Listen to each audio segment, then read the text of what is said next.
Someday I should write a book about that, because God made me a medical doctor. First thing, I was dumb.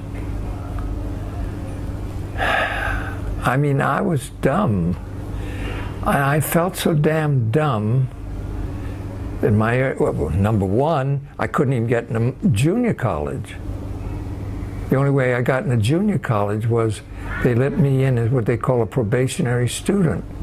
And I could take half the number of units of a regular student. If I passed those, they'd let me then next semester become a student. So there was that. My grades A, B, C, D, my graduation from high school was D+, about as bad as you could get. And when I got into college, I could see that people who could memorize and remember were the really good ones. I was so overwhelmed by how smart everybody else was and how dumb I was.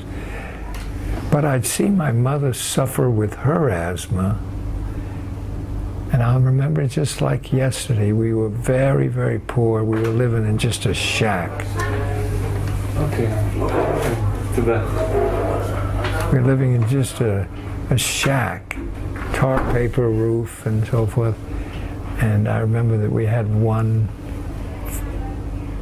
open flame, and my mother was in bed sick, and I went in and I said, you know, I'm going to be a doctor. And that's when she said, oh, how can you do that? And that started it, and I kept at it and kept at it and kept at it.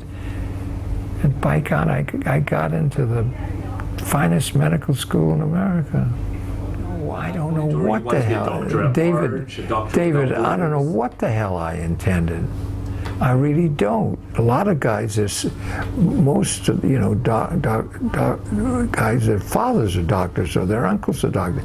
They know where they're going to go or something. I wonder if I had some sort of goal. I can't remember, David, any specific reason for wanting to be a doctor other than to help take care of my mother's asthma and my asthma and find a cure for asthma.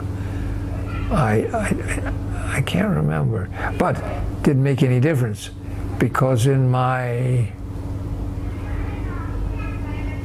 first year of medical school, the war broke out, and so I had to join the Army, actually the Navy, and then they put me through school because I didn't have enough money to go to school. There's another thing, you know, the committee asked me, if I got accepted, do I have the funds to pay for my way? Absolutely.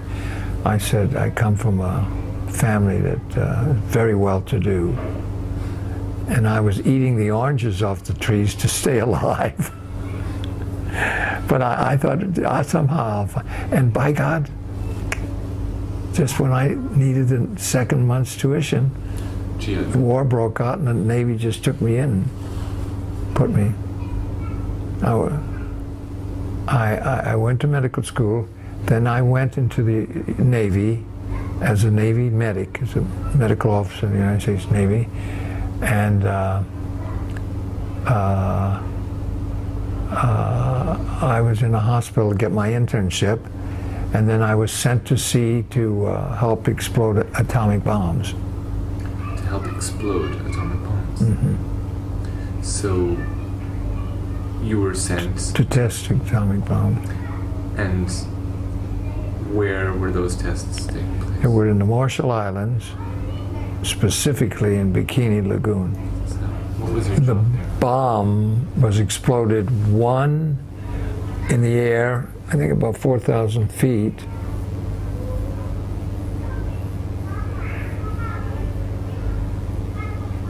And then I went in and took off all the experimental animals from all the ships. There were maybe 100 ships, all anchored, to see what would, nobody knew what an atomic bomb would do to the Navy.